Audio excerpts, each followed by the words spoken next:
Well, I am delighted to have, well, I think you all know the one and only, yes, there is one and only, Steve Jackson joining us. Hello, Steve, how are you? Ollie, it's fine. By the way, there are two Steve Yeah, Jackson. I know I'm skipping over that. Okay. No, I mean, there are so many people who do get mixed up, but I think if you're a game book fan, you don't tend to. Uh, well, it But works both ways, really. It hasn't done either of us any harm. yeah, that's good to hear. Confusion. Now, it's 39 years since Warlock of Fartop Mountain came out.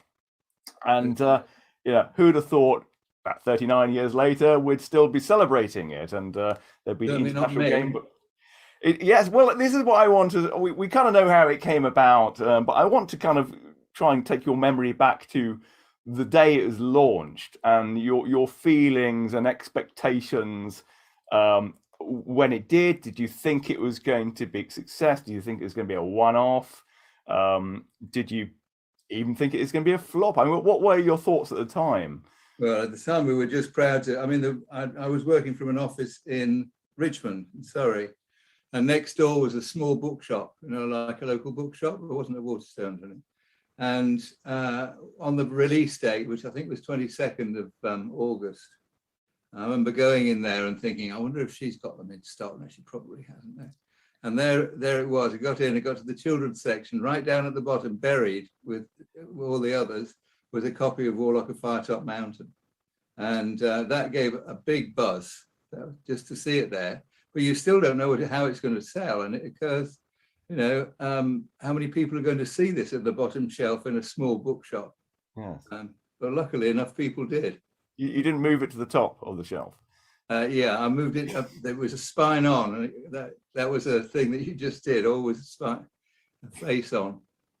So from when it was launched, when did you start seeing it really starting to take off? Or when did it kind of dawn on you that you really had something? Yeah, we got some publicity actually I think we got something from Radio One, something like that, and it kind of launched it in a way. There must have been more to it than that. There's something changed it from a single book, which in the bottom shelf in a Richmond bookshop, to something that people were, the buzz that people were talking about. I mean, I remember when we were writing it, I remember saying to Ian, this could become a series. And he said something like, no, don't be silly, it'll just be the one-off, but there it was. And soon, within 30 days, I think it was, Puffin were knocking on the door and say, can you do any more of these things? Well, we were really chuffed. And when we saw the sales figures, we had reason to be chuffed as well. They reprinted about 5 times in the first 6 months or something. And it was great. But they wanted us to do another one every month, which was just physically not possible. I mean, we had a company to run as well. Yeah. So that wasn't going to be possible. We did the first few on our own, and then we started getting in writers that could, because the trouble is, there we were enjoying this and asking around people at Games Workshop, do you think you could write something like this to put it in the series? And most of them said, yeah, sure we could, and we've already done it, and we're going to another publisher and leaving Games Workshop. That's fair enough. Well, he obviously had something really special there. And, did you kind of think, okay, I'm going to have to admit, myself and Ian will have to take hold of this and build it into a franchise? Or was it always a kind of like side burner that just kind of not went out of control, but went beyond your vision, your initial vision? Oh, yeah, no, definitely. That was it. I mean, some of I think, the sales numbers were so high that we couldn't turn them down, really. I think Death Trap Dungeon on its release sold 85,000 copies. That was fantastic. What do you put it down to for the success? Well, I think there was it was like a very Dungeons and Dragons at the time had like an underground following at students, students played it and that sort of thing. But most of the general public hadn't come across it, and somehow I don't know what it was, but people took it, quite seriously, and there we are with a runaway series. So we we kind of lucked out on that. For me, as an 9-year-old, when I bought it originally, it was always the cover art and the illustration and just the world that was, accessible to me as a solo player. That felt very kind of grown up, and I was being talked to directly. And this is your game. This is your world, young man. Go and play in it. And then you just wanted more. You just wanted to explore it more. I think for me that was why I kept buying them.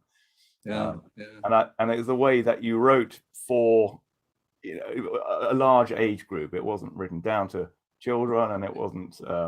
Well, we wrote them for Dungeons and Dragons players because that's all we knew really, but as solo adventures as well, which took it into a whole new dimension because you could play without anybody to play with, and I think that was quite important.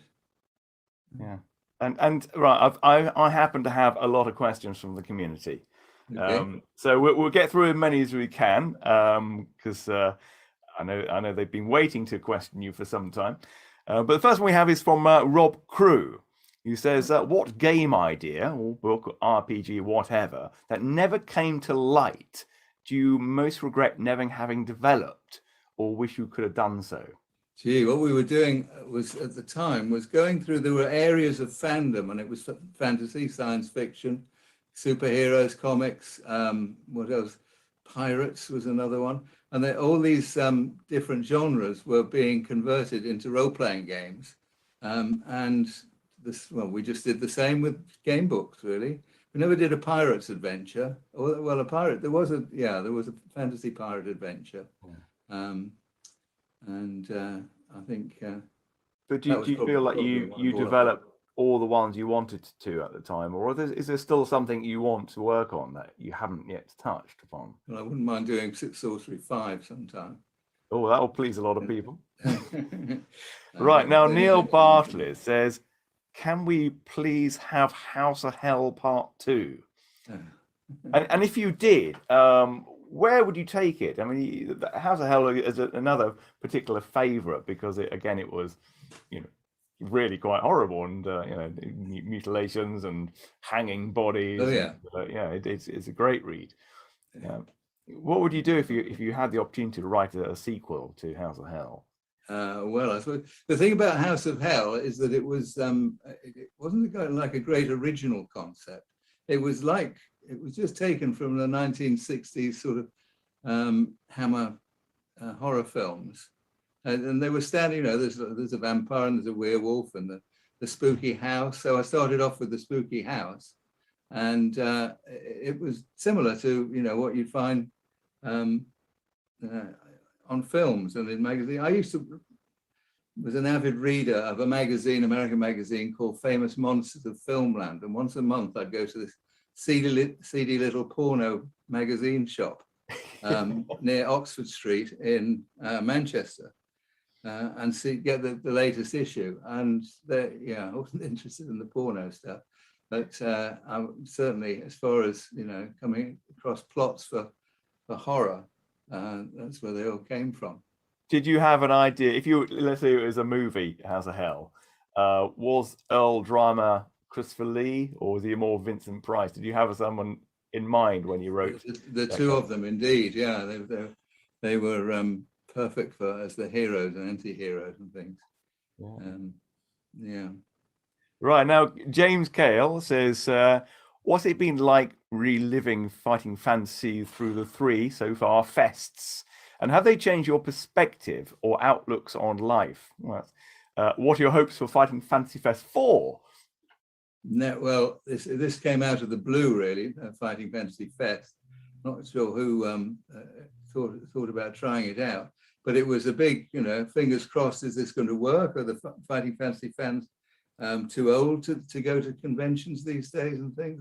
Is there enough interest there? So we had to go. And luckily it was. I think we get about 300 to the first one? Yeah, something like that. Yeah.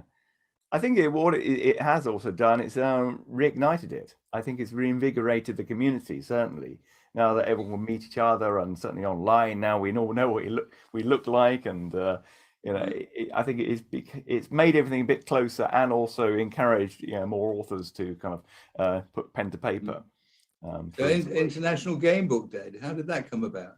That was Jonathan Green's idea to celebrate the launch, and then we kind of added the interviews and things like that. So we don't know where that's going to lead either. Maybe this will become a live event, or maybe it could combine with Fighting Fantasy Fest, because it is quite amazing how many authors have been through these interviews inspired by your work. So it'd be nice to pay that back a bit. Now, we got a very similar question, so I added it together. Matt Fensom and Jamie Fry. I can imagine when they're banging on the table when asking this question. But when are you releasing hardback versions of the originals and Sorcery?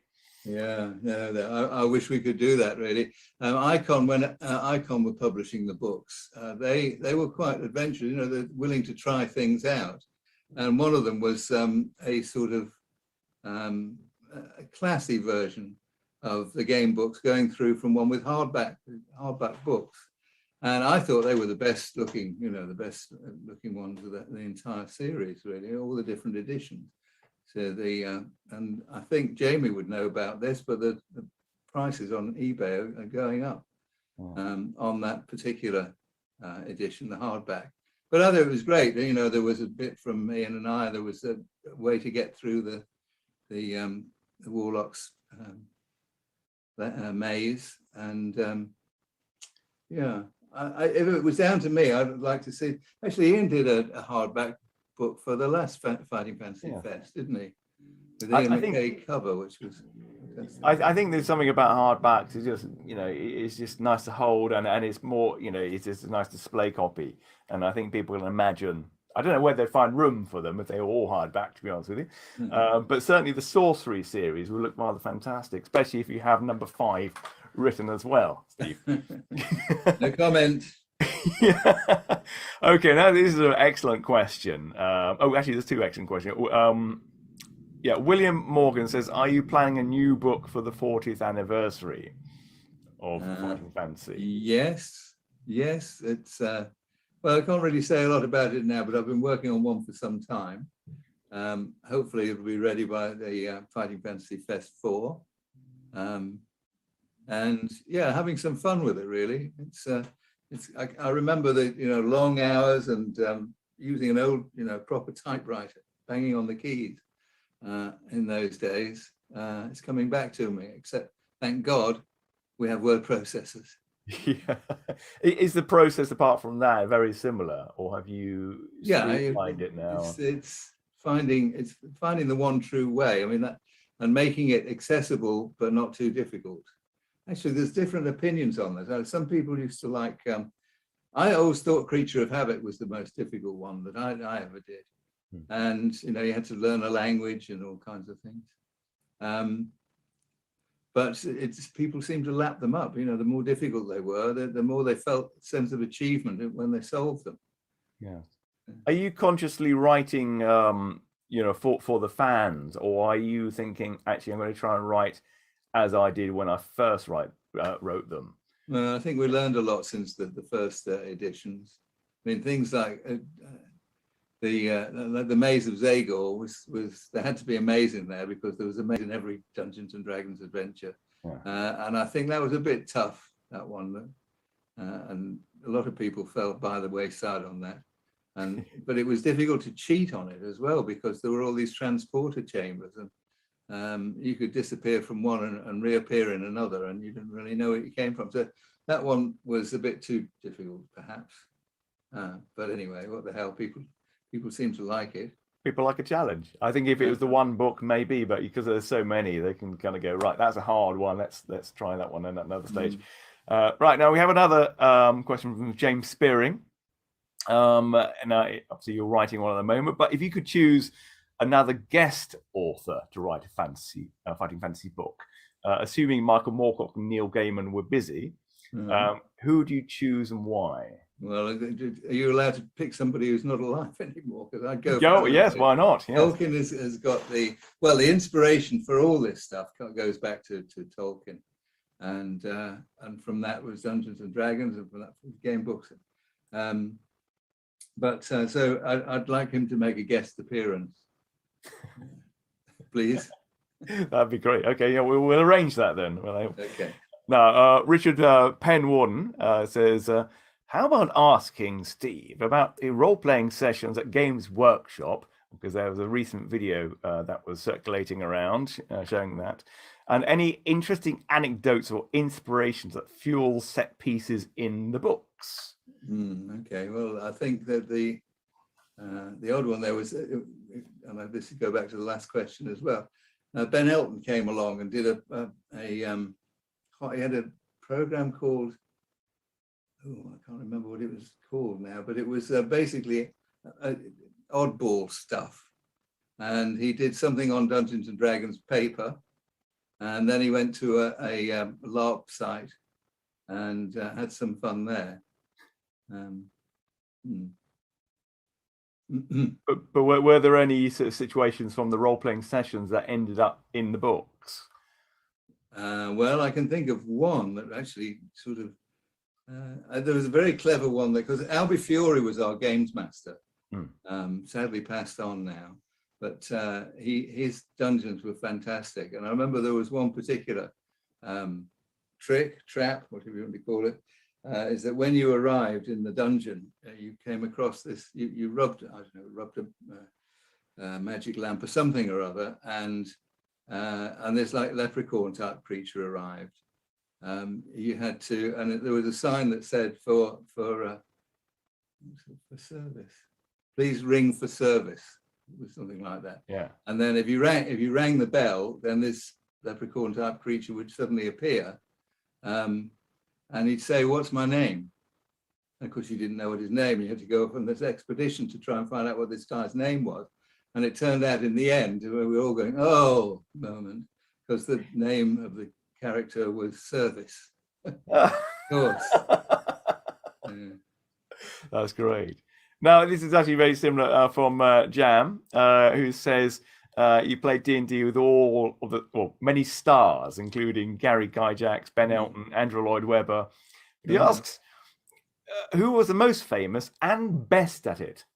Well, it has to be Gary, doesn't it? I mean, he was the originator. Actually, there were two of them that were the originators. We had Dave Arnson as well. But Dave Arnson sort of, I don't know, he got sidelined somehow. He just sort of became less and less in the forefront. And Gary became the front man, and he was very good at it too. He was the charisma of the Dungeons and Dragons. But the thing that always got me at that time, when everything was going berserk in Lake Geneva, and what was I going to say?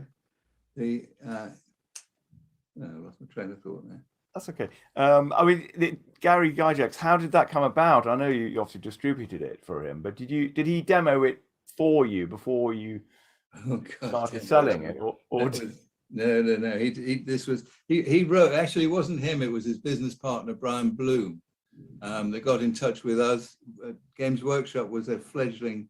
Well, it was in a tiny little one-room bedsit flat in West London, and we sent out copies of. I think it was Albion. Albion was the fanzine that we were involved in. And from Albion, a copy of Albion got, there was Owl of Weasel, that's right, got to Brian Bloom in America, and he said, "Oh, this sounds interesting. Would you like to see, we've got a game that you might be interested in doing, see what you think." So we got a copy over and opened it up, and it was, we were really excited looking for, because it was about fantasy, because we were both fantasy fans. And it was a brand new way of playing games. And so we opened the box, and then there's not really a lot in there, three little books. And we tried to play it, and we just couldn't fathom it out at all. It was just impossible. There was no combat system or anything like that. Of course, you had to buy chainmail as a combat system. But we could well have abandoned the whole thing then. But we came across a couple of guys who'd been to an American university, and played Dungeons and Dragons there, so they knew how it worked, and they played for us to demonstrate how it works. And once it clicked, that was it. It was a completely new way of playing games. It was the right theme. It was expandable. That was an important thing as well. It was so expandable. It was brilliant. And we got it, and we became evangelists. We were going all conventions all over the country, preaching the word of Dungeons and Dragons. And any friends that came round, what are you doing these days? Oh, they've got this game, Dungeons and Dragons. You've got to try it out. And they'd spend the next 3 hours, going through dungeon things. But it did spread well, and we ended up taking on Dungeons and Dragons through Games Workshops. Again, tiny little company. There's 2 of us involved in it. Wow. And we took it in, and they gave us exclusive rights, distribution rights to the whole of Europe on the basis of a single order, our first order, which was for 6 copies of the game. Wow. 6 copies of the game, we got the whole of Europe, because they're American and they're used to huge countries. And we're used to Britain, and it's a small country. So that's amazing. That wouldn't happen now, would it? Especially absolutely not. Yeah. Now, I've got another question from the community. This is Julian Thorpe. Now, he says, if you could be any person or creature from Fighting Fantasy, who would it be and why? That's I'd say Balthus Dyer, I guess, because he was the first archbishop. Well, I know Zagor. I don't know. Zagor was the first anti-hero, if you like, but he wasn't quite so well developed as Balthus Dyer. And there was magic. You used magic in Citadel of Chaos as well, which was original. So I guess that's who I'd choose. Interesting. Right. David J. Smiths asks, first off, thank you. Now, have you ever published a fighting fantasy and thought, oh my goodness, no one is going to make it through? Yeah, that was definitely. Well, Sorcery was one like that. That was because that was over 4 books, so that was pretty tough to complete. But as a single book, it has to be Creature of Havoc, because that one was. I thought it was very difficult, and not sort of maze difficult, in which you just couldn't get through it because there wasn't enough information or anything. But it was just the bits that the path that the one true way was very difficult. But like I said, people lapped it up. The more difficult you made them, the more people used to like them. That bodes well for the next book, really. Now, Vicky Steele asks, and this is an excellent question, if you can go back in time and give your younger self any advice, what would it be? As far as writing books are concerned, well, I think that the thing to do is to mixing up all the numbers was always a bit of a huge pain. You'd written all the sections out, the different references. There came 400 of them, and they had to be mixed up in a certain way. And we both did it different ways, but I think Ian's was probably a better way than mine was. Mine seemed to spend an awful lot of time checking and double checking the numbers, because obviously if any of the numbers are wrong, adventure doesn't work. And that's the thing that you have to be careful of. And I think there is a site somewhere which is known errors in fighting fantasy. And on the one hand, you think that's isn't it good that somebody's done it for him? So all these people who are gagging at not being able to do Citadel of Chaos or something, they could now do it. And some of them, thankfully, got into the final edition, the new next edition of the books. So that was quite useful. That's good. Now, I've got a question again from James Spearing. Do you feel that digital interactive fiction is really the way forward?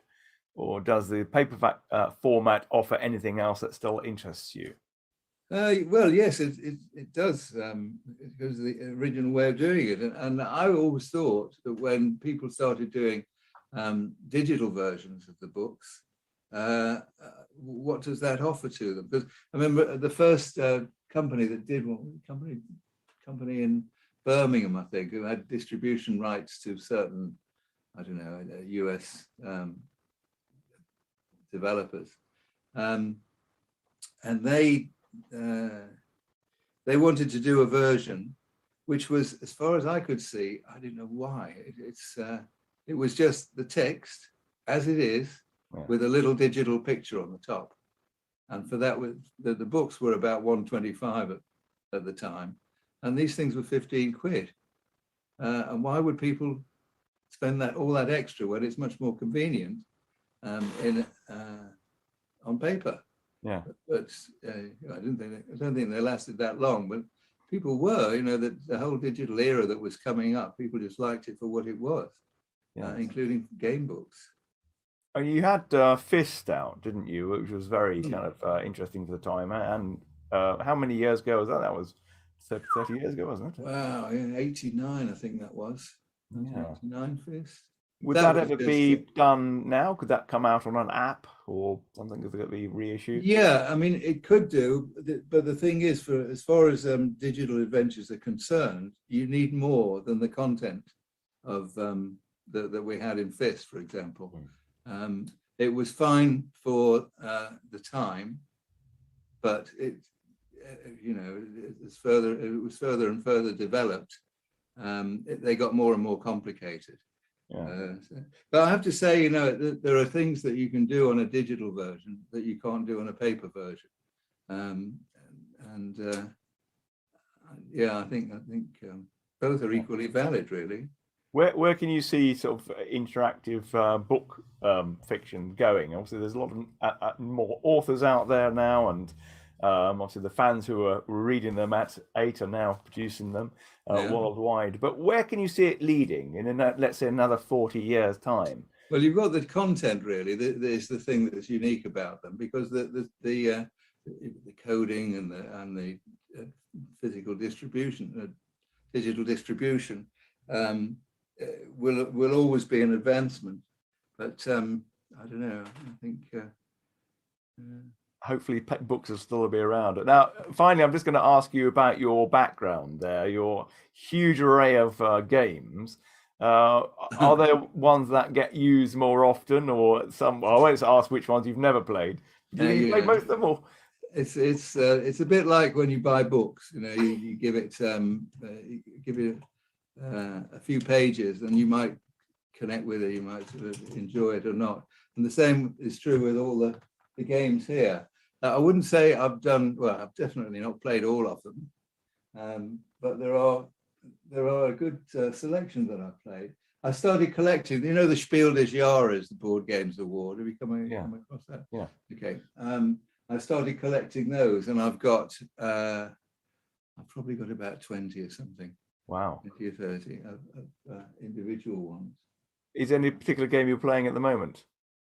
Oh, good. Oh, look, I've actually got it on a table over here. It's you can see there's a game called Century Spice Road. Yeah. It's a supply and demand game, and it's very clever indeed. Takes about half an hour, up to 2 to 4 players. That's a good one. There's another one here, Stone Age. Oh, fantastic. That's quite complex. It just takes a long time. Is there a particular type of game you prefer to play now? Yeah, I think there's certain elements to a game that we all get together, Ian, Peter Molyneux, a few other friends, that we get together once a week or sometimes once a fortnight, and we play games, but we play board games, what we call Euro games, I think, these days. Yeah. Board games, and they have to last no more than an hour, because we can't keep our concentration up for that.